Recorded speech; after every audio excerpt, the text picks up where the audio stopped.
Welcome, everybody, to Uncle Jimmy Ray Saves the Day. Anchor.fm, if you ain't heard of it, number one, you need to get your ass out from up under that rock you've been living under. Number two, it offers you all these easy and great benefits like free listening, free podcasting. You know, they put your stuff out there on Apple, Google, Spotify. Spotify. Somebody needs to write that better. It's really easy to make money with them, too. All you need your mama, your cousin, a couple other people. You can make about $9.99 a month. Easy enough to pay off your student loans that you got, you know, because everybody's student loans about that cheap. So it's pretty much the best meal ticket you can ask for with starting a podcast or just getting your feet wet, you know, finding stuff you like to listen to. Anchor.fm, baby, listen in!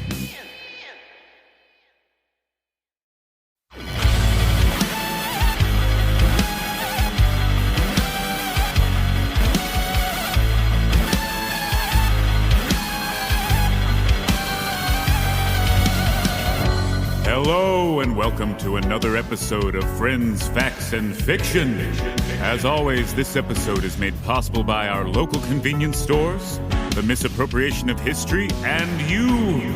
And now to your hosts, Justin Hammonds, Grant Bramlett, and Drew Shellnut.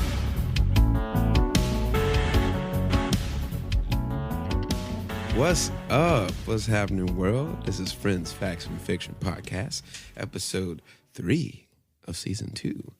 Open Seas, Vikings, and Skis. Hey.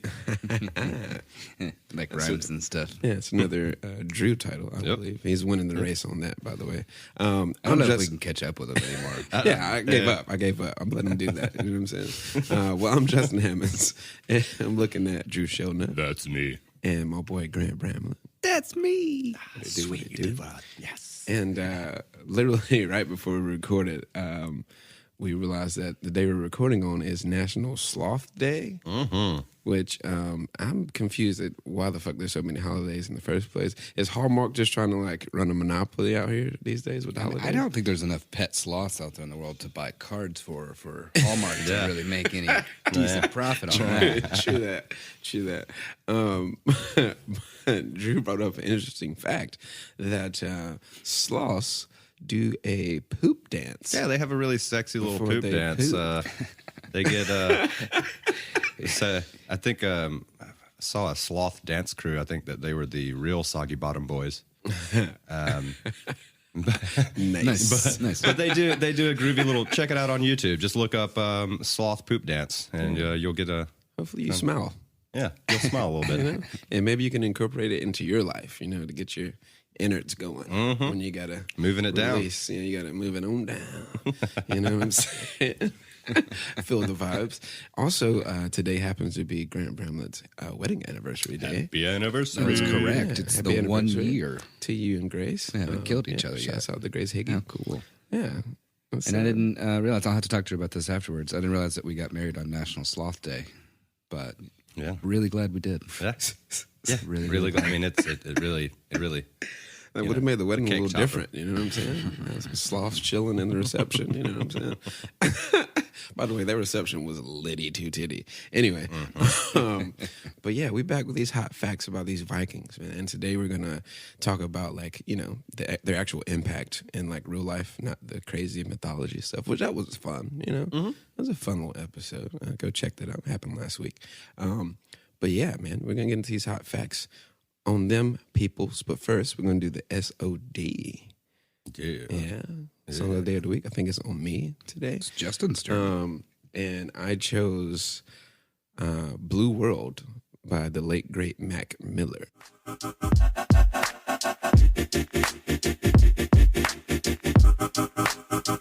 Yeah, well, this mad world that made me crazy. Might just turn around to 180. I ain't politicking, I ain't kissing no babies. The devil on my doorstep being so shady. Don't trip. We don't gotta let him in. Don't trip. Yeah. I let it go, bro. Yeah. That's that one right there, bro. I was vibing to that at the bar last night, man. I was like, bro, this dude he left way too soon, bro. Like it was one of those really fentanyl things that happened. Be it was careful fentanyl. out there doing those drugs and stuff. Damn, I had a really good friend from Tuscaloosa that had a very similar. I don't know how similar it was, but fentanyl. Yeah, I had a homie. I don't quite know if it was fentanyl, but kind of seems like it. My homie Jonathan O'Dine. Rest in power, my brother. That's a close homie of mine. But on a brighter note, that song is amazing, by the way. He's basically just saying, like, hey, it's a lot of shit going on out here. I'm just trying to chill and kick it. You know what I mean? Like, you know what I mean? But also, the beginning of the song is, it's a blue world without you. And, like, it's his post-mortem album. So that shit kind of hit my spirit. But, it's my guy, Mac Miller. The song is called Blue World. Super fire. Yeah, it's really cool. Yeah. I didn't really, unfortunately, I wasn't privy to Mac Miller's music until after he passed. I just wasn't on my radar, I guess. But yeah, that was quite a punch to the musical community there when that shit happened. Because Mac was influencing a lot of people, and he was collaborating with people like Schoolboy Q, Anderson .Paak. He's also producing, you know what I mean? He touched a lot of people. He collaborated with everybody he could, and he had plans to collaborate with another 15 artists just that year. Wow. And he passed away. Yeah, it's crazy, man. Then months later we lose Nipsey Hussle. You know, it was that was a wild little like 8-month spread. But anyway, check him out, Mac Miller, Blue World. It's a dope track. It'll bring some good vibes into your life. But we're gonna hop into these hot facts about these Vikings. Well, we'll start off with open seas. Obviously, that's a pretty strong allusion to the Viking longships that were so iconic, and it took us forever to figure out how to rebuild them, actually. Oh, yeah. Yeah, so long. Like, until not too long ago, we finally got to a point where we could get them functional in the water. Utilize them the same way that they did. Yeah, because they used like a little keel thing in the middle of the boat that keel? kept it balanced. The keel. The kneel. In the middle of the boat to keep it balanced. And we slipped up on that. But they uncovered one, didn't they, in some museum? A whole Viking ship. Yeah, it's like pretty crazy. somewhere in Denmark. It's one of the most well-preserved Viking longships that we have. Pretty crazy engravings and all that type of stuff. Yeah. So, once they were kind of at their full height of everything, they were so fast. They were really shallow, so you can get into these rivers and then like beach almost immediately. Right. You didn't have to deal with all the standard issues you have with sailboats where like you drop an anchor and then you get on little smaller boats and you paddle in or whatever. They could just right up on there.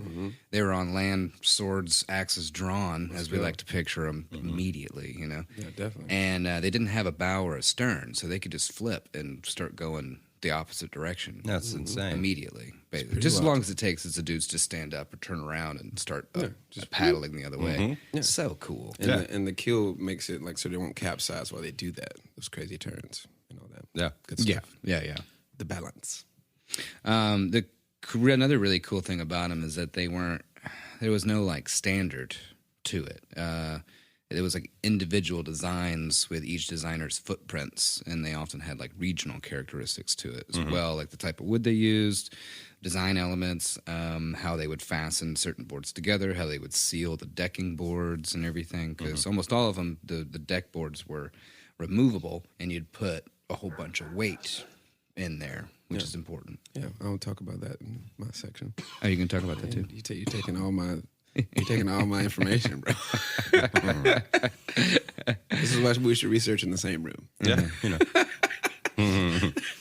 It's kind of neat. They were often like communally owned by the coastal farmers and were commissioned by kings of the time in times of conflict or leaders and stuff. So they would all, as a big group, would build a ship and then just kind of have it chilling, waiting if they needed it, kind of a thing. And most of the time, they just spent farming, you know, raising their sheep and growing their crops. So and they stuff. had a Sunday driver, basically.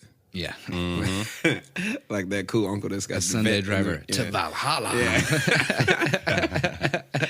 Pulled up with a Lincoln. Exactly. He's got this cool ass car sitting in the garage. I just wipe it down every day. Right. I drive it like twice a month. Yeah, it's just there though.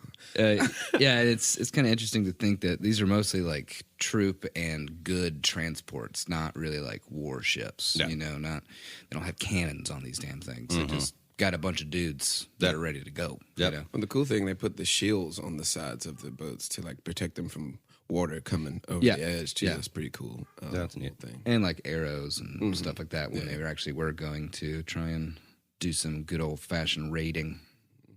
Because they obviously can be seen coming from a minute out.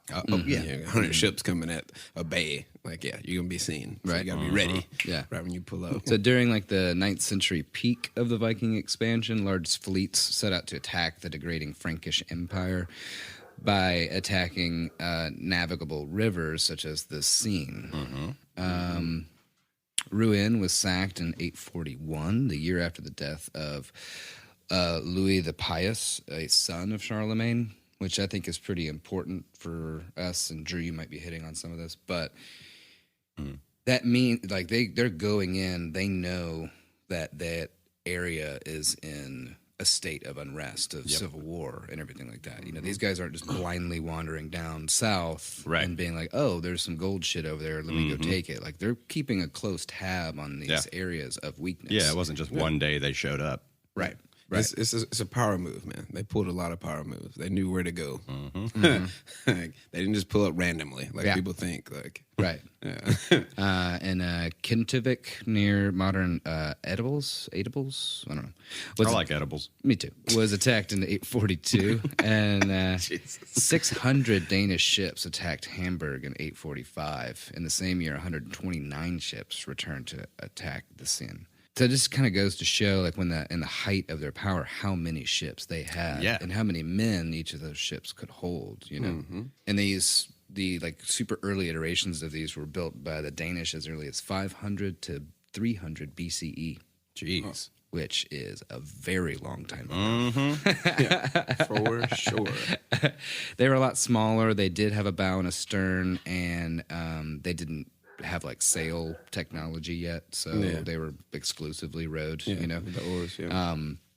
they appeared to just be river vessels, and they were like super fast, but they didn't have like near the same like carrying capacity as the Viking longships that we think of. You know, double dragon head, you know, those guys. The sails, like I mentioned, started to be used from possibly the 8th century. The earliest had either plated or checkered pattern with narrow strips sewn together. And then in around 700 AD, the Kvalsund ship was built. Well, the language police going to be on our ass on this one. It was the first with a true keel, like Justin was talking about earlier, and it had this cross-sectional shape, was flatter on the bottom with less flare to the top sides. This shape made it far more stable and able to handle rougher seas. It had the high prow of the later longships, and after several centuries of evolution, the fully developed longship emerged sometime in the middle of the 9th century, where they have all those big-ass fleets coming to get you. Its long, graceful, menacing head figure carved in the stern, such as the Ossenberg ship, echoed the designs of its predecessors. The mast was now square in section and located towards the middle of the ship. It could be lowered and raised. The whole sides were fastened together to allow it to flex with the waves, combining lightness and ease of handling on land. The ships were large enough to carry cargo and passengers on long ocean voyages, but still maintained speed and agility, making the longship a versatile warship and cargo carrier. So I think it's really, really cool to think about how thoughtful this group of people was, you know?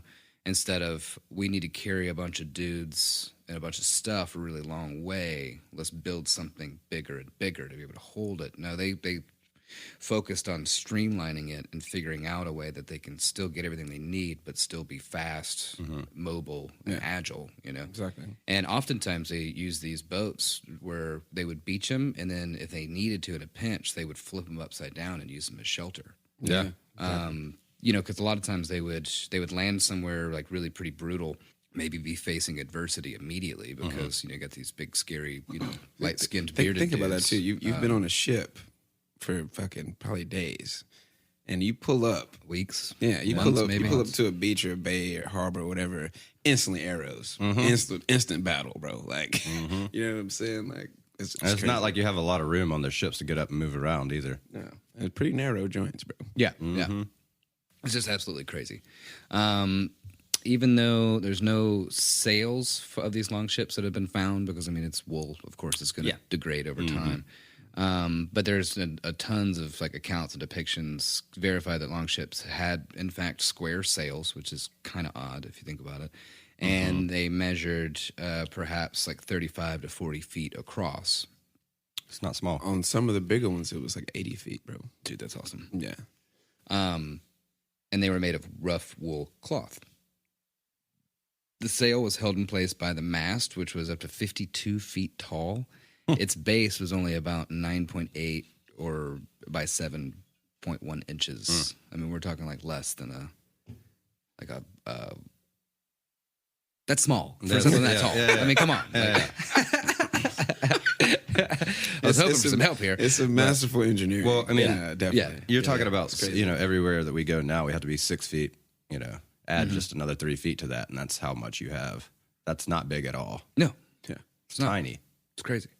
One thing I thought was kind of funny, the mast was supported by a large wooden mast step called a curling, which translates to old woman in Norse. Oh, Lord.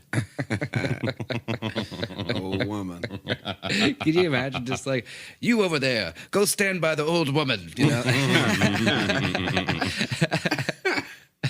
Oh, my God. That's hilarious.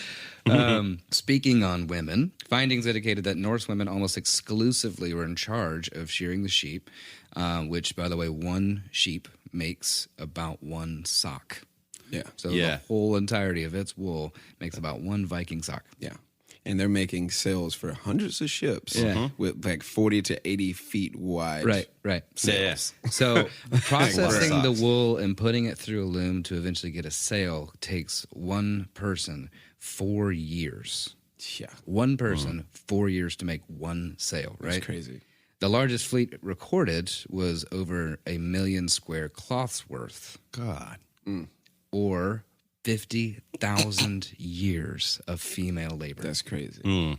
That's insane. Isn't that insane? So they had a lot of women working on these sails. Well, I think that's kind of something that's neat about it too. It's because women would often sail with them. Because if it fought alongside burns, them. if it gets ripped, they have to fix it. Like you know what I mean, like on the spot. You right. feel me? Like, and then you crazy. have shield maidens, which is another really cool story in general. Yeah, they were badasses. Yeah.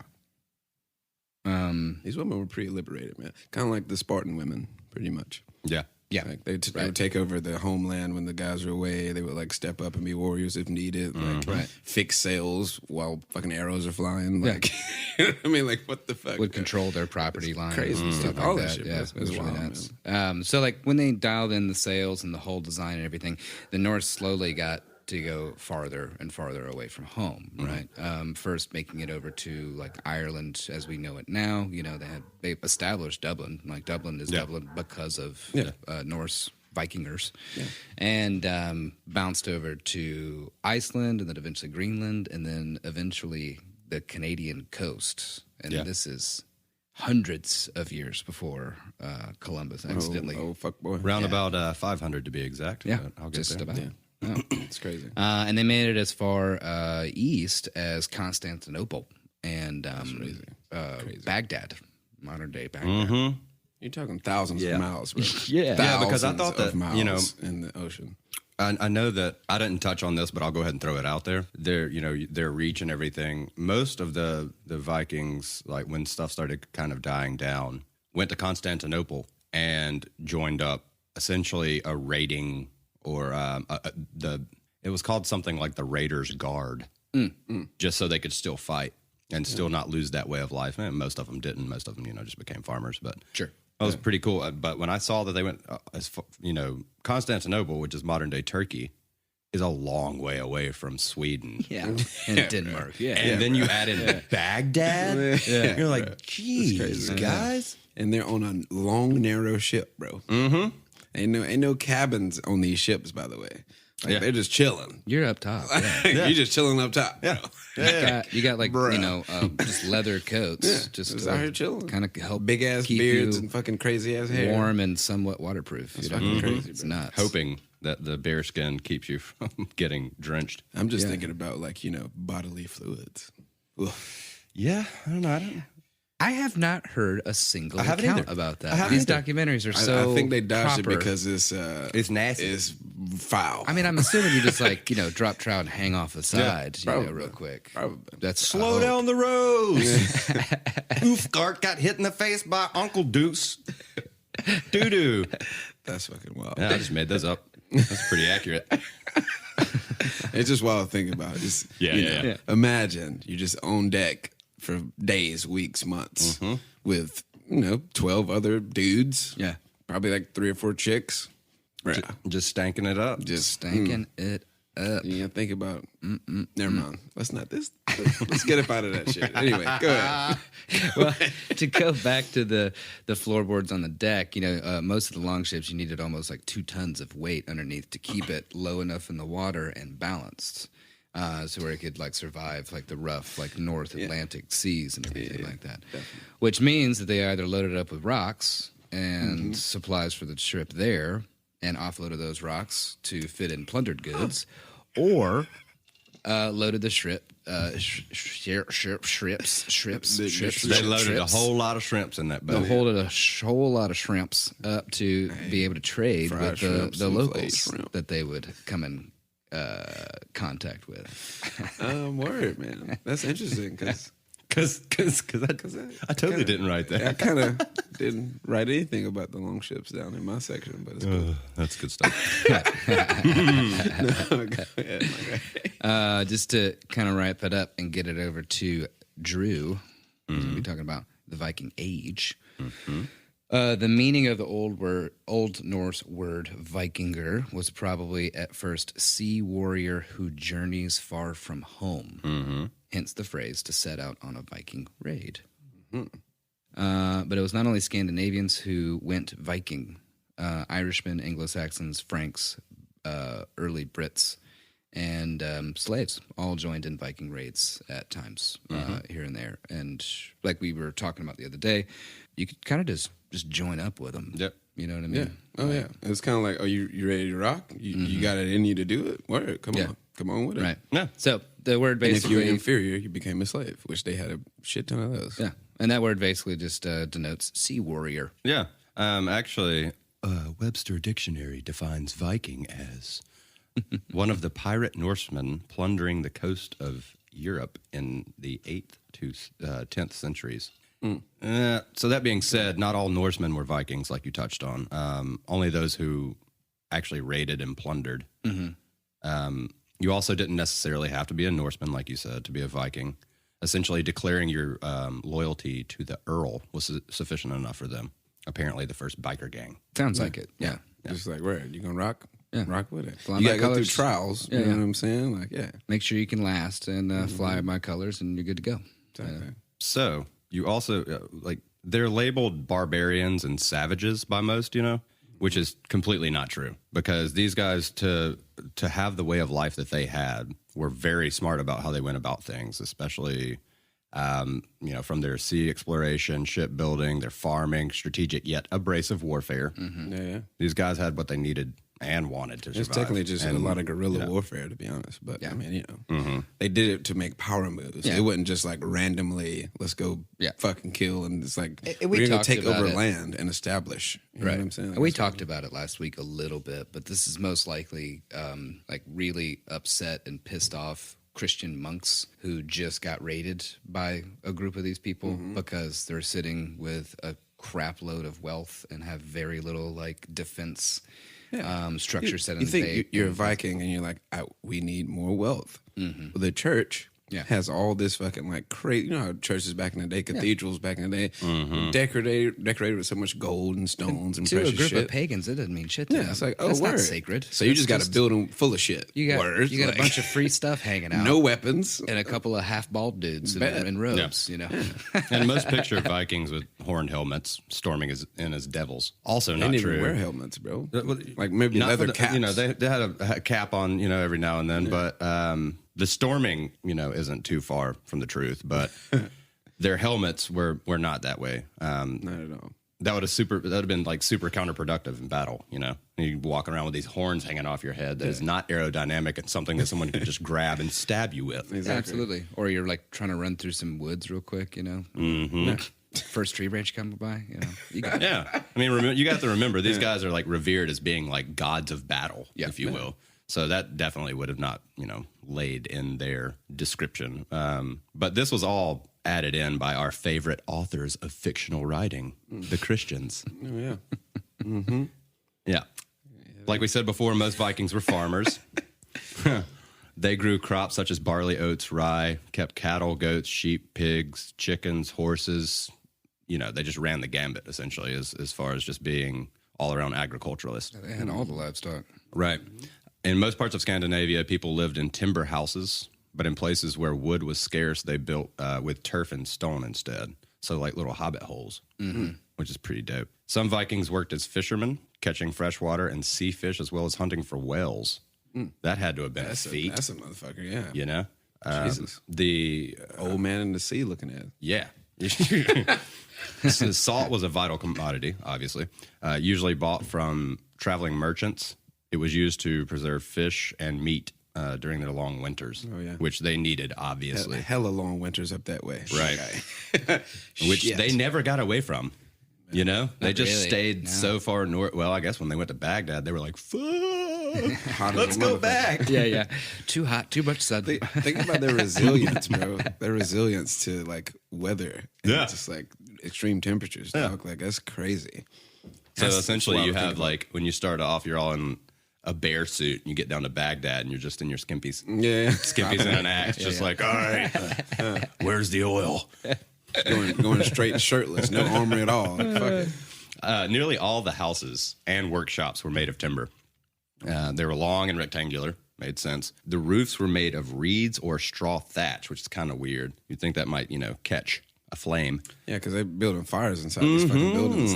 Yeah, no, they had their fires like, literally in the middle of Yeah, the they floor. had their fires. Other than at a blacksmith forge, there were no chimneys. Only also- an opening in the an opening in the top. And it's going through the fucking thatch. So, I mean, it's basically just seeping out. Everywhere. You're just fucking breathing in Yeah. fucking fire smoke. And like bonfire smoke the whole By night. the way, your livestock's in the next room. Yeah, right. Yeah, they Sleeping kept the with you. livestock in there. Yeah, with those crazy little Trenches. trenches they had for like the Yeah, they waste just like wash them out of the Yeah, fucking every animals. now and Nuts. again. I know. Some of the poorer again with the bodily dwellings. fluids. You just Yeah, kept yeah, seeing yeah. a lot of shit. All of them. Even in pun some of the intended. the poorer dwellings, only had one room with a hearth in the center. Just one room. So you're just in one room. Everybody's asleep. It's the kitchen. It's the everything. It's like their ships basically With no They windows. they just got a roof on it. Yeah. You know what I So mean? is It's it a long, the narrow interiors- roof. So the interiors were like super gloomy, lit by simple oil lamps or candles. People busied themselves during this time because it was so gloomy with work such as cooking, drying, salting, smoking, and pickling food and tanning leather. A little bit of blacksmith thrown in there too. Of course. They dyed a lot of cloth, which makes sense for the. I don't think that they dyed the socks too much. I don't think they cared about those. They go out there and just dye a whole sheet. apparently Like, they here, you were- got a sock. They were very into color coordination and all that type of shit. They were very, very big on their appearance. Yeah, I don't want to call them vain. They per were se, vain as fuck, bro. but- They they were vain. They were vain. They were so vain to the point that people like to look at them as blondes and redheads. There were a lot of brunettes, but being a blonde was so important to them It that was they would godlike. take soap with a whole lot of lye in it and just wash their hair with it to just dole out the brown, So crazy. just so they would. So they were like the first hairdressers. they were. Yeah, I guess so. Fucking dyeing hair and shit. Or the first, white chick in Nashville, is dyeing her hair blonde. The first basic bitches out here. Jesus Christ. Anyway. because they were mostly farmers. Towns were not very common. Just a handful of towns were scattered across Scandinavia in the Viking Age. The harbor was often the most important place in Viking town, obviously. Mm-hmm. Here, boats were loaded and unloaded with goods and animals. Markets were held on the quay. Mm. Mm. Nearby boat builders, potters, leather workers, carpenters, and other craftsmen were busy in their workshops as well.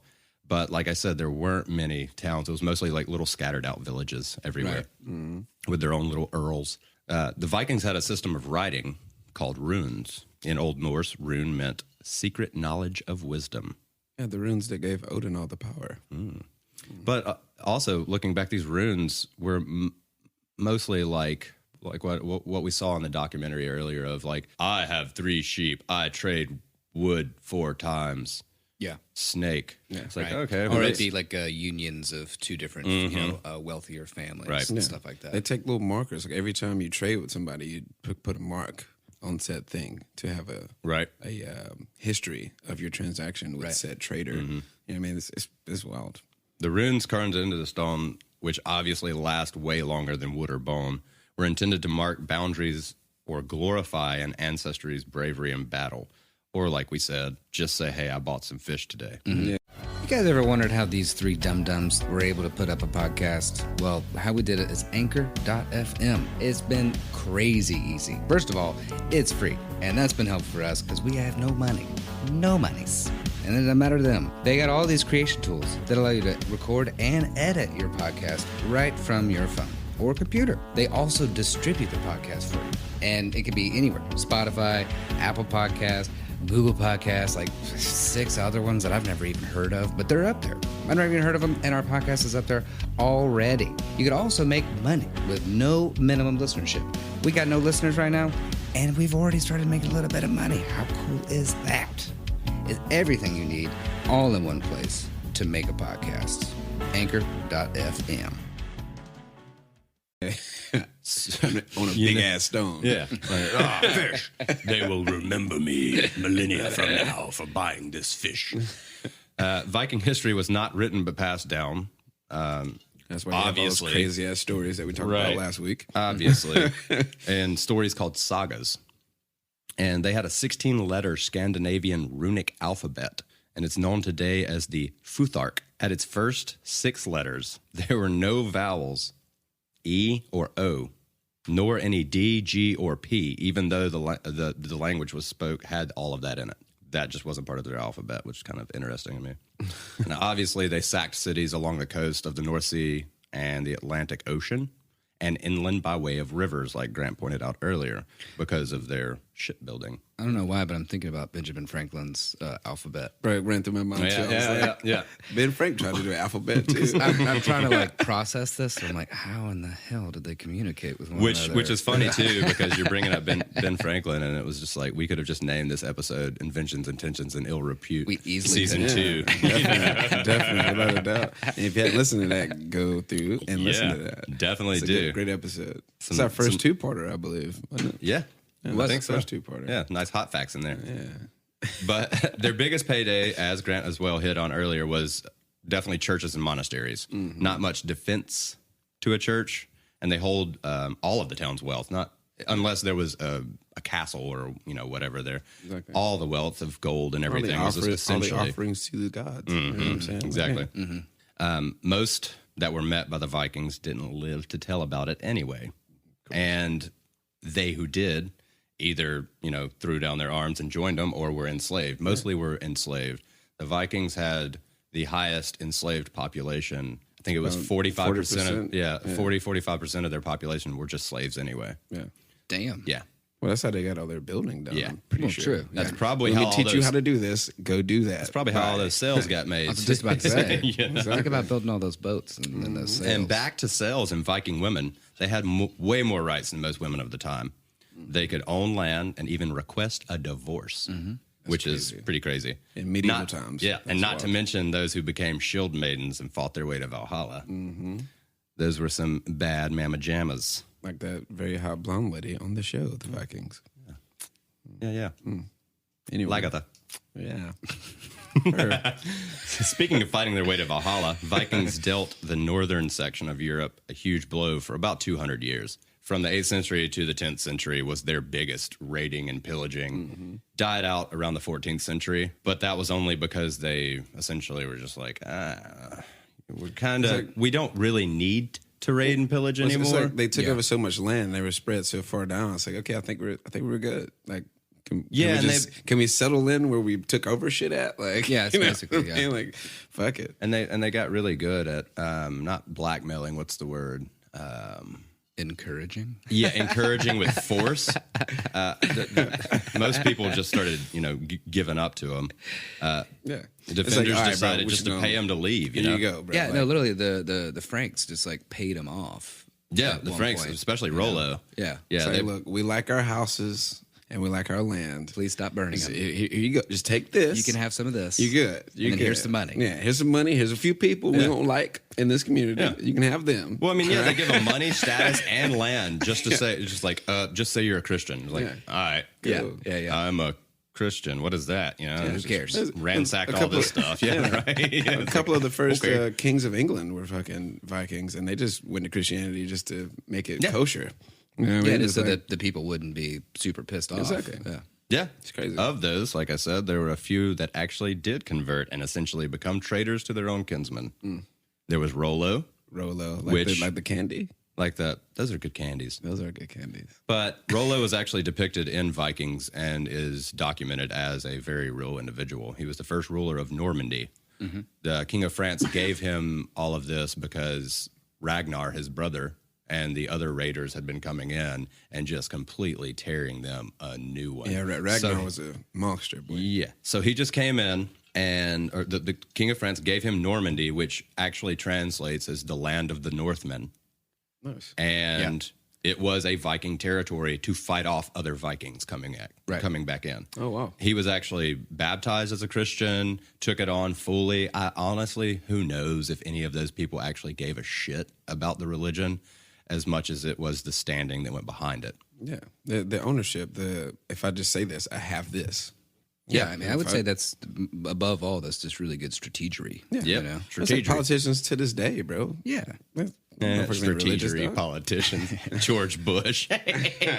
Anyway, we're going to talk about Olaf Tryggvason. Oh. He actually brought Christianity to Norway. By doing this, he created many enemies and was eventually surrounded in a ship battle. And instead of being killed, he jumped off with all of his armor and everything on just to kill himself and drown. Oh, wow. Now, that's not a way to Valhalla, but apparently he's trying to convert people to Christianity so it doesn't matter anymore. Exactly. He doesn't believe in Valhalla anymore. Right. And then there was Canute the Great. Canute. I seen this other day. I was like, Nut the Great? Yeah, Nut the Great. I was reading it, and it was like, pronounced Canute. And I was like, okay, we're not Nut the Great. Nut the Great? Who is that? But the Viking King of England, straight up, actually, due to a couple of the guys that he was fighting dying off within a monthly procession of each other, he was landed kingship of England, and that actually gave him kingship of Denmark, Norway, and parts of Sweden too. Damn. So he had the biggest Viking empire out of all Vikings. That's probably why they put the Great after his name, I'd imagine. And then I'll hit two more guys, and these are people that you should have heard of. There's Eric the Red, who founded Greenland's first Norse settlement. He was kicked out of Norway because he killed someone, and then eventually kicked out of Iceland because he killed somebody else. Yeah.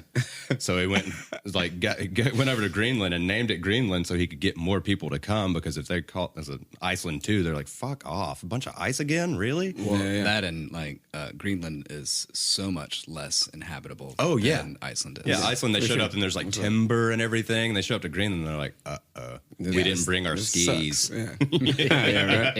And I imagine he had a big mane of red hair. Oh, yeah. If he's Eric the Red. He's probably like the ginger double. They said that it was because of his hair and his short temper, hence him being exiled from two countries. Yeah, red-faced, if you will. Yeah. It's him being a redhead. Yeah. Fiery guy. Fiery. Old firecrotch. But, which leads us up to the last guy, who is Leif Erikson. That's actually Eric the Red's son. And I did not get this. I was just debating on whether or not I'm going to bring this up because it's a little embarrassing. But I did not ever get this until, yesterday. Leif Erikson Eric's son. Yeah. Yeah. Didn't even think. I It's didn't kind get of that one of until those you things. just said it. Dude, it's one of those things where it's just like, Eric's oh yeah, son. first name, last name. That's it. It's like Erickson. Okay, great. You know, but I mean, it Eric's easily, son. Yeah, No. it could easily be, you know, Randy Randallson. You know what I mean? Randy Jr. Randallson. Yeah, exactly. Yeah. That's how simple it was back then. He essentially tried to ride off of his dad's fame and everything and try to take it just a little bit further because when he got to Greenland, whilst he was in Greenland as well, he was one of the fuckers. Yeah, it was kind of like, oh, this shit sucks. Yeah, Let's see what else is let's out just there. go further west. Yeah. And he did. And he essentially found Canada and beat Columbus to North America by 500 years. Yep. Yeah. It's crazy. Only. But he discovered it, though. Yeah. Christopher Columbus discovered this. Oh, yeah. Remember that. Because he definitely did take a step foot into North America. Yeah, he didn't even touch the fucking Yeah, mainland. Anyway, yeah. But that's wild, bro. So Yeah, only to be ran off by the natives. Leif found it, or Leif found it, went back to Greenland and goes, "You guys can go over there if you want to, but there are these tan dudes over there, and we've hiding in got bushes and shit. We can't even find them. We can't even see a them. lot better technology than they do, but they have a lot more people and a lot bigger spirit." Yeah. And they know the land too. You know what I mean? You gotta Yeah. think you go into a foreign land, you don't even know. In the bush, there's like 10 people over there. Yeah, right. Like, There wasn't walking a line at each other, which the Vikings didn't do either. So No, they didn't. But I mean, if you think about it, I think we brought this up last week too, is like how more brutal the environment is, the more brutal your culture ends up kind of being. You know, it's a little more cutthroat. There's less resources. You gotta be bigger and stronger and faster and kill more effectively. yeah, sometimes you grow up cold and dark. You got to be cold and dark. right. Well, if you think I about was born in it. Hmm. You made it. the natives of like Northwest Canada, as opposed to the natives in South American islands and stuff that Columbus stumbled upon. Yeah. You got dudes chilling in hammocks, eating fish that just kind of swim up next to them, you know, versus these dudes that are like battling out these really, really rough, brutal winters and stuff. They're wearing like full buffalo fucking hides. Probably, yeah. And just chilling in these fucking teepees. So even you have to imagine those natives were so much more brutal than the natives that Columbus and his other fuckers. I mean, had Columbus came stumbled upon across, those you know? cats chilling in the hammocks. They didn't even have weapons, bro. Exactly. Like, they just chilling. They had the little. Taino They have Fishing tropical spears. weather. They have tropical weather wearing skinny clad clothes. Like they're just chilling. Well, and there's also a 500-year divide. So they were, if you're going to go savage with the word, they were a little bit more nomadic anyway. So they were not accepting of anyone from the outside, especially if you pulled up, I'm a brown-skinned dude with long hair, thin, got some, you know, bear claws and stuff all over me and everything. And then these big fucking white dudes with red hair pull up, and you're just like, They're combing their hair when they pull up. Like, what's yeah. cracking? Yeah. So, guys, you guys want to battle? And I'm thinking about down in like the Tainos are just like playing a steel drums. Like, oh hey, come have fun with us. We have fish. We have hammocks. Hey. Hammocks and fish, and the men do nothing. The women do all the cooking. You know. Yeah, it's a completely different time, but it's crazy, man. The Vikings did a lot of crazy shit, and being the innovative people that they were, they created a lot of things to help them along their path of domination. Ooh, tell us about it, Justin. Well, here are a few of those items. Okay, great. A few of these inventions. I'm only covering like a few. They did a lot. They made a lot. I'm just covering a few, honestly. The battle axe, for instance, of course, this weapon started out as a tool to cut wood, but the Vikings made the handle longer in order to strike their enemies from a greater distance. They also made the blade larger and broader, and they added a hook at the bottom of the blade, make the weapon capable of like snatching up an ankle or like hitting a foot or like grabbing a shield out of somebody's hand. damn, that's brutal. Yeah, bro. Like straight up. Imagine like somebody swinging a battle axe at your ankle, and just snatching your ass up and then hitting you, impelling you. Well, with you're an like running axe. full speed at this guy, and all of a sudden you're just like horizontal in the air. Like, oh no! What the fuck? And then your axe in the Achilles chest. tendon is just completely detached from Exactly. you. So, I mean, needless to say, this weapon was pretty brutal. But also, their shields that they created was made of these very flexible wood that they made their ships with, and the shield would actually help them absorb blows, of course, but it would flex so nicely that it would like stick any sword that went into it, so they could disarm you. That's genius. If you stab the shield, they could disarm you real quick, and then it's an axe to the fucking face. You know what I'm saying? Like straight up. You know what I mean? Shit. And they were super lightwite. You know what I mean? So they could be very agile with them. And they created a shield wall similar to Spartans. Yeah. Like their lifestyle is very similar to fucking Spartans. It's fucking wild. Yeah. But yeah, that's their little weapon thing. And to speak on their them being vain as hell, they created the comb. Despite the perception of the Vikings being filthy savages, I mean, they were brutal at times, of course, but they took great pride in their appearance and their hygiene. Which is pretty wild, being there on these ships that are probably not that hygienic. It had to be out of I mean, I bet it had to be out of necessity, though. Because, I mean, you start to realize that you're getting, like, gangrene or scurvy or all these, you know, different, like waste-borne illnesses and stuff. So if they're not bathing regularly or grooming themselves, then I'm sure they're going to get sick. The wildest thing about that is, like, Europeans years later, they thought that bathing was, like, unhealthy. Yeah. That's why Europeans got so much disease. That's why they pretty much wiped out most of Native Americans. Yeah. It was with fucking bio warfare. Yeah. But these are, you know, people of pagan origins, you know, and a lot of the quote unquote savages that we found in the Americas were often very clean people. Oh, yeah. You know, they took great pride in their own. That's why they personal died hygiene. so quickly, because they bathed themselves all the time. They were They always didn't have clean. all these They ate from the diseases. land. They didn't fucking put weird shit in their food. They created the comb to make their appearance top notch. Of course, these combs were made from deer antlers, and these combs were elaborately decorated. You know what I mean? And like they would keep them on themselves at all times. Like they would always have their comb with them next to their blade. Like it's as important as your battle weapon, having your fucking comb on you. That's as a crazy. fucking Viking. Yeah, that's Think about nuts. it. Like straight up. Like mid battle, you're like, hold on, bro, my shit. Let me get that right. Makes me Okay, think cool. of We like good? Am I a- good? Am I all right? Well, let's go kill these niggas. Am I worthy of Valhalla now?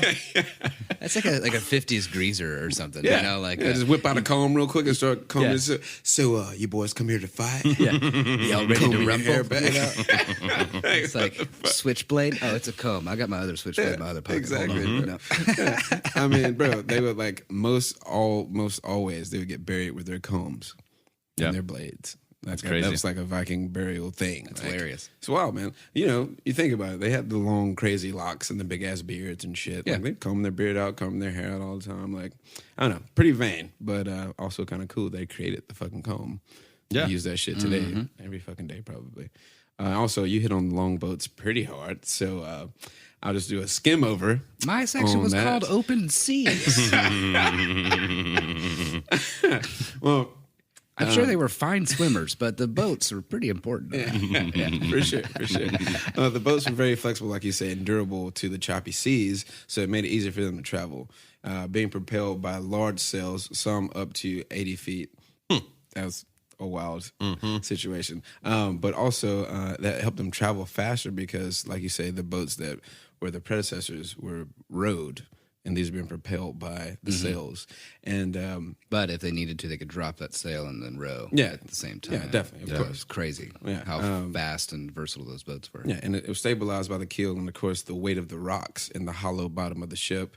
You said the deck is removable, so they removed these decks and put big rocks to like stabilize it, and it wouldn't capsize. Yeah. And then in turn, these spaces would be stored, or the rocks are stored, would have goods once they get to where they're going, and they get their goods, which you mentioned. They drop off the rocks and pick up the booty. Exactly. Exactly. It's like strap these rocks off, got all this space now. Which we got is all how types the of shit. archaeologists kind of figured that one out as they'd go through and be like, rocks of this size that have been seen some sort of like unnatural wear and tear have no reason for being on this shoreline in this area that's like really far away from where they thought Vikings were going originally. You know, like we didn't know a lot of this stuff until like the 1970s. It's crazy. Bro, they're still finding out things about these people to this day. For sure. Like, they're proving themselves wrong on shit they found 20 years ago. I know. Like, last year. Type crazy. shit. Like, Love it. it's Especially wild. when history isn't written by the victors. Yeah. And they didn't write history anyway. They just fucking spoke it down. You know what I mean? So they didn't even write their own shit. At least, like, the Egyptians had hieroglyphics and, like, put shit on paper. Like, you know. So they also created the first magnetic compass using the mineral magnetite, aka lodestone. The Vikings invented one of the first compasses, but the Chinese also created one around the same time. But the Vikings kept this creation such a secret, many Europeans did not know about it some 500 years later when they began trading with the Chinese. Wow. Think about that shit. That's crazy.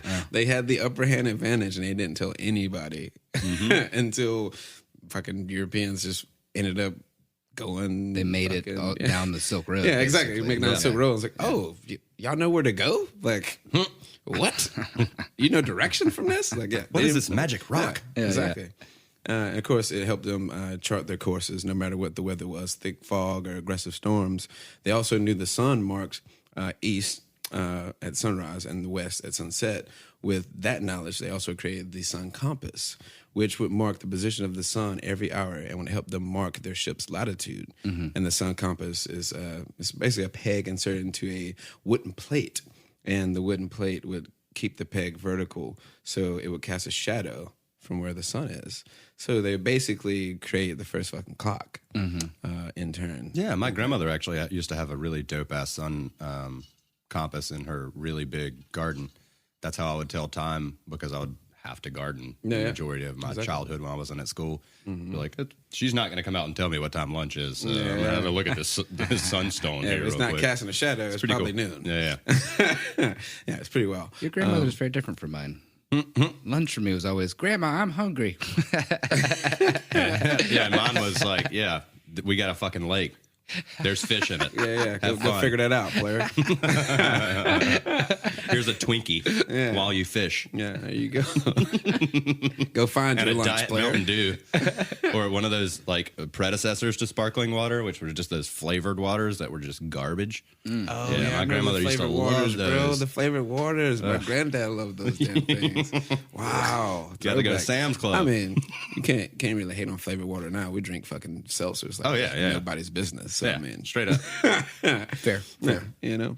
But being nomadic, the people, the Vikings, they would set up temporary camps or sometimes forts, like right on the bay or the harbor that they traveled to. And sometimes these forts were basically like they would go to the church, seize that, and then build up walls around the church angled towards the water. So they had like protection and they could dip out whenever they wanted to. But they would set up, temporary structures, which are tents. Created the first tents. And the bottom pair of cross beams were inserted into each of the two ends of a square wooden platform. Then a pole was ran through each pair of beams near the tops.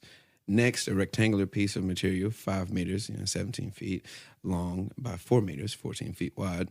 So probably a sail off the boat. Yeah, probably. Yeah. Was draped across the pole, and at the ends were secured with another two sides of the platform. So this 3 meter tall, like 11-foot tall tent, could be set up in minutes and provided its users with a dry shelter with a wooden floor because they set it up on a platform. So way better than the fucking Bonnaroo tents. Yeah, this is actual, like they can live in them for a minute. There was also a very decorative element in the 4 dragons' heads were carved in the tops of the beams, which 2 looked one way while the other dragons gazed in a different direction. Pretty fucking dope. Tent set up. Yeah. Like, you know what I mean? Like, it's kind of like some royal shit. Like, and also ski. Hey. The title of the section, skis. While living such a brutal life, these Vikings, they did take time to enjoy skiing, introducing the first Western-style skis, the long French fry pizza joints. Introducing the first Western skis. South Park reference, by the way. Yeah. You pizza when you're supposed to French fry. Pizza, French fry. Pizza, If you pizza when you're supposed to French fry, you're going to have a bad time.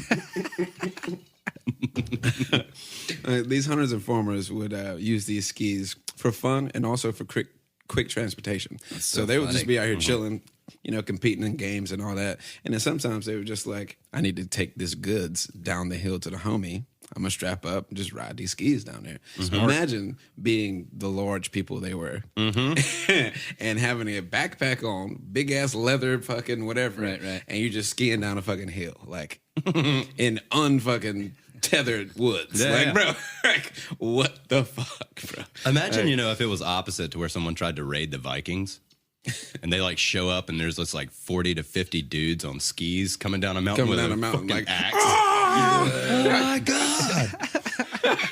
It's like the first bullet. Fucking shook, bro. So good. You fucking shook. So, I mean, next time you go to the slopes, you can thank the Vikings for that shit. Yeah.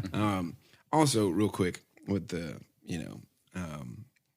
Old Norse language, it actually influences our language to this day, because they had a lot of influence in the establishment of England. Like we mentioned, a lot of Vikings were the first kings of England by, going over to Christianity just for the title.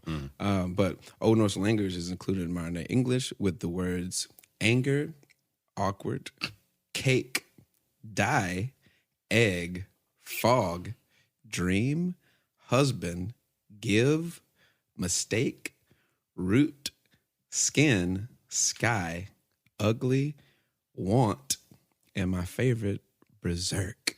Uh-oh. Berserk. And the wild shit about berserk, I was telling you the other day, when they would go into battle, they would eat these mushrooms, and it would make them get into like a state if you take mushrooms, and it was called berserker mode when they got on shrooms and went into fucking battle. Yeah. So that stuck. Yeah, no, the Nazis adopted that. Yeah. It was like a mixture of either mushrooms or mescaline and gunpowder often, and they would snort that right before they go on these like 3-day or three, and then Hitler 3 made day meth and 3 and night. introduced that to it. Yeah, and then meth was shortly following that, and it was like these 3-day and night raids that they would do.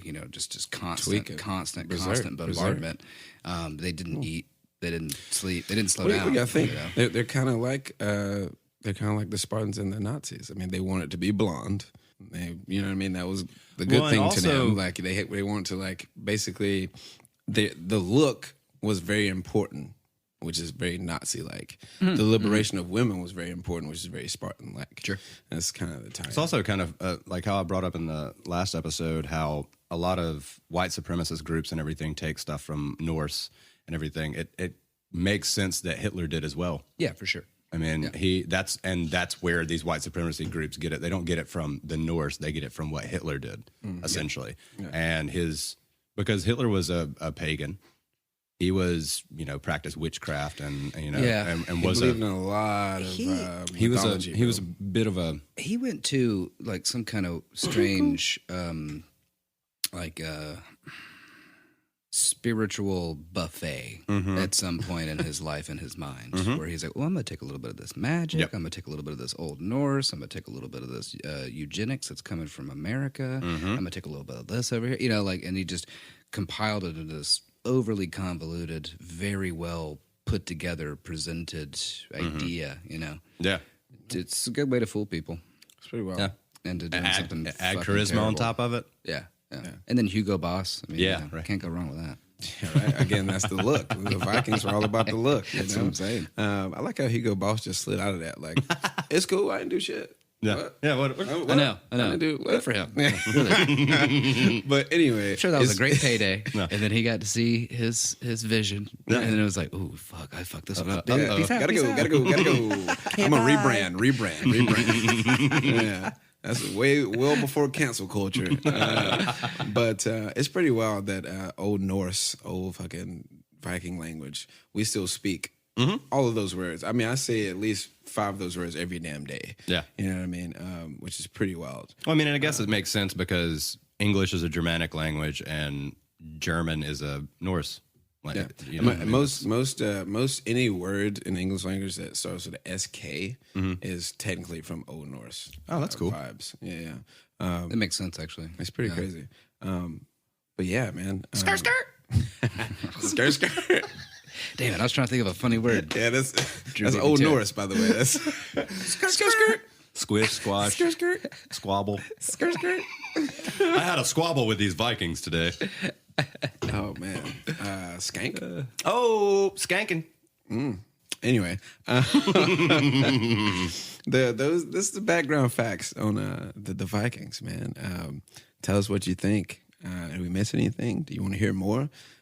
email us at friends.facts.fiction@gmail.com. Yeah, and next week we should have I'll pretend that was a dramatic pause. Yeah, dramatic. It was dramatic. Next week we'll have our Deep South correspondent, Mr. Ryan Phillips, hitting us up. Oh, yeah. And we'll be talking to him about some new topical things. Yeah, he's got that new gig he's doing these days. Interesting. He's I'm also excited to hear about that. bartending at the local VFW down there. Oh, wow. Because he started this new thing. So, Sure. Word. Yeah. It'd be interesting to see what the homie's up to these days, man. Always goes to show, respect your bartender. Right. They might have something else going on other than just slinging drinks at people, okay? Yeah, super heavy out here. But yeah, man, thank y'all for listening in. We love all you people in the world, and we hope y'all are doing good through this crazy ass time this year. I'm Justin Hammonds, and I'm saying love, live life, because it's worth living, y'all. And last week I just said stay informed and make a difference. And with Grant's jumping in on calling me very Viking-esque on that, I didn't get to finish it. So I'll let you guys know why. Being kind is something you shouldn't be told to do. It's an innate human action. So just be a real human. Stay informed and make a difference. Yeah. There you go. I like that a lot. All right, and that was Drew Shownut, by the way. I am Drew Shellnut. I am Ragnar Shellnut. Shellbrook. Oh, God. Anyway. And I'm Grant Jr. Grantson. Okay. That's new. That's a new one. I'm Dadson. I don't know my dad's name. I'm Grant Dadson. The son of Dad. And for all you out there, I never liked you. I always loved you. Oh, man. Again, episode 3. High seas, Vikings and skis. Open seas. Viking. Open seas, Vikings and skis. Yeah. Hey, All but right. it was the high seas. It was the high seas. straight up. It was high all the the North time. Atlantic. It was brutal seas. Eating them shrooms and shit. They was all the time. Anyway, Friends, Facts, and Fiction. We out. Thanks for listening, and stay tuned for the next episode. Find us on Facebook and Instagram to stay up to date on everything Friends, Facts, and Fiction. Our Instagram handle is friends_facts_fiction. As always, please reach out to us. You can send any of your questions, praise, and fact-checking to friends.facts.fiction@gmail.com. It's important to us to only propagate the truth, and we will correct any errors we may have made. This has been a production of Friends, Facts, and Fiction.